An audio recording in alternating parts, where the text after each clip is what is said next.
Hola, en este video vamos a hablar un poco sobre la clasificación de los virus. Inicialmente, después de que los virus fueron descubiertos, no había un sistema para clasificarlos debido a que no se consideran seres vivos, por lo que no pueden integrarse a sistemas taxonómicos ya existentes. Por lo tanto, los virus eran nombrados de forma casual, la mayoría según las enfermedades a las que estaban asociados, el tipo de enfermedad que causaban, los sitios en el cuerpo afectado o del cual se aislaba el virus por primera vez, aquellos lugares donde primero fueron aislados o por los científicos que los descubrieron. La clasificación real y formal de los virus comenzó alrededor de los años 60, en que los nuevos virus eran descubiertos y estudiados por la microscopía electrónica. Wolf, Horn y Tournier sugirieron un esquema completo para clasificar todos los virus en el año de 1962. Su oferta utilizó el sistema jerárquico clásico de Linneo, de filum, de clase, de orden, de familia, de género y especie. Pero actualmente, ¿quién es quien organiza estas clasificaciones taxonómicas? Pues bueno, existe un órgano llamado Comité Internacional de Taxonomía de Virus, cuyas siglas en inglés son ICTV, que se encarga de esta labor y además ha desarrollado un esquema universal de clasificación con el objetivo de describir todos los virus existentes. Los miembros del comité son considerados expertos mundiales en virus. Hasta ahora, solo son dos las clasificaciones que están autorizadas por el Comité Internacional de Taxonomía de Virus. Una de ellas es la clasificación Baltimore, propuesta por el Premio Nobel David Baltimore. Esta clasificación se basa en el tipo de ácido nucleico de los virus, que puede ser ADN o ARN, y su modo de expresión génica. La otra clasificación es la que otorga el Comité Internacional de Taxonomía de Virus, que utiliza un método bastante similar a la disposición de los seres vivos cuando los virus se clasifican por orden, familia, subfamilia, género y especie. Estos dos métodos de clasificación no son tan diferentes, incluso son capaces de integrarse totalmente entre sí, pues la clasificación del Comité Internacional de Taxonomía del Virus incluye algunos criterios de la clasificación de Baltimore. Ahora vamos a adentrarnos un poco más a cada una de estas clasificaciones. La clasificación del Comité Internacional de Taxonomía del Virus hasta el momento ha clasificado más de 40.000 virus en 6 órdenes, 87 familias, 349 géneros y 2.284 especies. Como ya lo mencionamos, este sistema se basa en una serie de taxones, como son orden, familia, subfamilia, género y especie. Por ejemplo, el virus del ébola de kiwi se clasifica de la siguiente manera. Orden, mononegavirales. Familia, Filoviridae. Género, filovirus. Especie, ébola virus zaire. En cuanto a la clasificación de Baltimore, esta basa su sistema de clasificación agrupándolos en grupos dependiendo de su tipo de genoma, ya sea ADN o ARN, monocatenario o bicatenario, y en su método de replicación. Clasificar los virus según su genoma implica que los que quedan encuadrados en la misma categoría se comportarán básicamente de la misma manera, lo cual facilita las investigaciones. Baltimore observó que todos los genomas virales deben ser transcritos a RNA mensajero para así poder ser traducidos por los ribosomas de las células hospederas. Baltimore utilizó la importancia del ARN mensajero para organizar todos los distintos tipos de genomas virales. Él decidió poner al ARN mensajero en el centro de su esquema y así organizar los diferentes genotipos.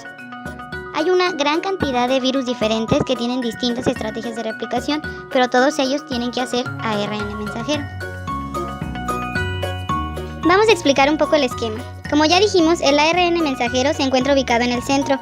A su alrededor podemos observar que existen virus con ADN de doble cadena, de cadena sencilla, de ARN, etc. Para diferenciar se usan diferentes colores y nomenclaturas. Para el caso del ARN definimos cadena positiva con color verde y negativa con color café. El ARN mensajero es simplificado como ARN de cadena positiva y su complementaria como cadena negativa. La cadena positiva es la que solamente puede ser traducida si pensamos que todos los genomas virales tienen que llegar a ARN mensajero. Al nombrar un tipo de genoma sabremos cómo llegar ahí por el esquema. Por ejemplo, si el genoma es de ADN de doble cadena, es solo un paso para llegar al ARN mensajero, porque existen enzimas que pueden utilizar el ADN de doble cadena como templado para hacer ARN mensajero. Si tenemos un virus con ARN de cadena positiva, el primer paso es hacer una cadena complementaria, es decir, ARN de cadena negativa, porque el ARN de cadena positiva no puede ser copiado por sí mismo para producir ARN mensajero. Hay también un tipo de partícula de virus, el de la hepatitis C, que tiene un genoma de ADN de doble cadena, sin embargo tiene huecos en él, y la enzima que produce el ARN mensajero no puede manejar estos huecos, así que el virus necesita primero producir ADN de doble cadena y finalmente hacer ARN mensajero. El siguiente esquema es una de las formas más sencillas de ejemplificar esta clasificación. Primero analicemos lo que cada color significa. Recuadros verdes. Se trata del ácido nucleico que caracteriza al virus, determinan la clasificación de Baltimore en sus 7 grupos. Los recuadros amarillos indican las fases intermedias que atraviesa el material genético del virus una vez que ha infectado una célula. No caracterizan al virus, sino que son pasos necesarios y temporales en el proceso infeccioso.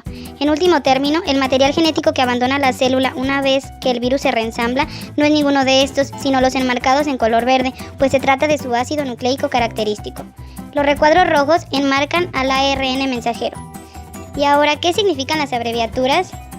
SS significa aquellas hebras de una sola cadena, o sea, las monocatenarias. DS son aquellas de 2 hebras, bicatenario. Recordando esto, podemos saber qué tipo de virus se trata con apenas 4 letras. Los signos positivos indican que existe una misma polaridad que el ARN mensajero, es decir, que no puede pasar directamente a ARN mensajero. Los signos negativos indican una distinta polaridad que el ARN mensajero, es decir, que puede pasar directamente a ARN mensajero. RT significa retrotranscrito, es decir, necesita que participen enzimas retrotranscriptasas, ya sean dependientes de ADN o de ARN. Sabiendo esto, podemos definir mejor cada grupo. En el grupo 1 encontramos virus con ADN bicatenario. Grupo 2, virus de ADN monocatenario. Grupo 3, virus de ARN bicatenario. Grupo 4, virus con ARN monocatenario positivo con la polaridad de un ARN mensajero. Grupo 5, virus ARN monocatenario negativo, polaridad contraria a la de un ARN mensajero. Grupo 6, virus ARN monocatenario retrotranscrito. Grupo 7, virus ADN bicatenario retrotranscrito. Y bueno, antes de terminar este video, vamos a hablar sobre un último concepto que es la teoría de la cuasiequivalencia. Primero hay que definir que hay 2 tipos fundamentales de estructuras víricas.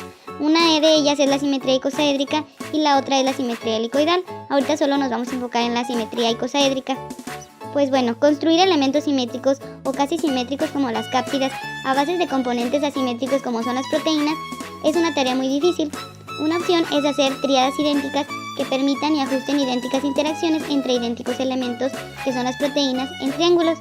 3 proteínas forman un triángulo y con eso ya tenemos la unidad estructural o el capsómero mínimo. ¿Y con los triángulos qué hacemos? Bueno, podemos hacer cualquiera de los poliedros como cubos o decaedros. Pero ¿por qué el icosaedro ha sido la estructura definida y modelada en la evolución? Pues bueno, aquí entra nuestra teoría. Fue que Caspar junto con Klug desarrollaron una teoría estructural constructivista de los virus en el año de 1962. Esta explicaba el diseño de las cápsidas virales.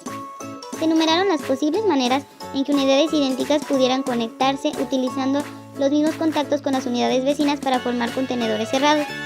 La comparación entre los diversos poliedros posibles teniendo en cuenta el mejor ajuste de ángulos diedros entre elementos estructurales vecinos o de las aristas a los bordes de una esfera en la que se inscriben dan los óptimos resultados para el icosaedro. El icosaedro es el más parecido al volumen de la esfera y además es una figura regular. Si queremos aproximarnos al volumen de una esfera con un poliedro, el que mejor encaja es el icosaedro, y ello es una propiedad muy práctica, pues obtener el máximo volumen con la mínima superficie. ¿Estos parámetros importan? Por supuesto que sí importan y muchísimo. No podemos olvidar que hay que encerrar un genoma y que hay que buscar economizar componentes, así que crecer en volumen a costa de hacerlo menos en la superficie va a representar una ventaja. Y este es el icosaedro, y en resumidas cuentas, esta es nuestra teoría de la cuasiequivalencia. Así que con esto llegamos al final de nuestro video.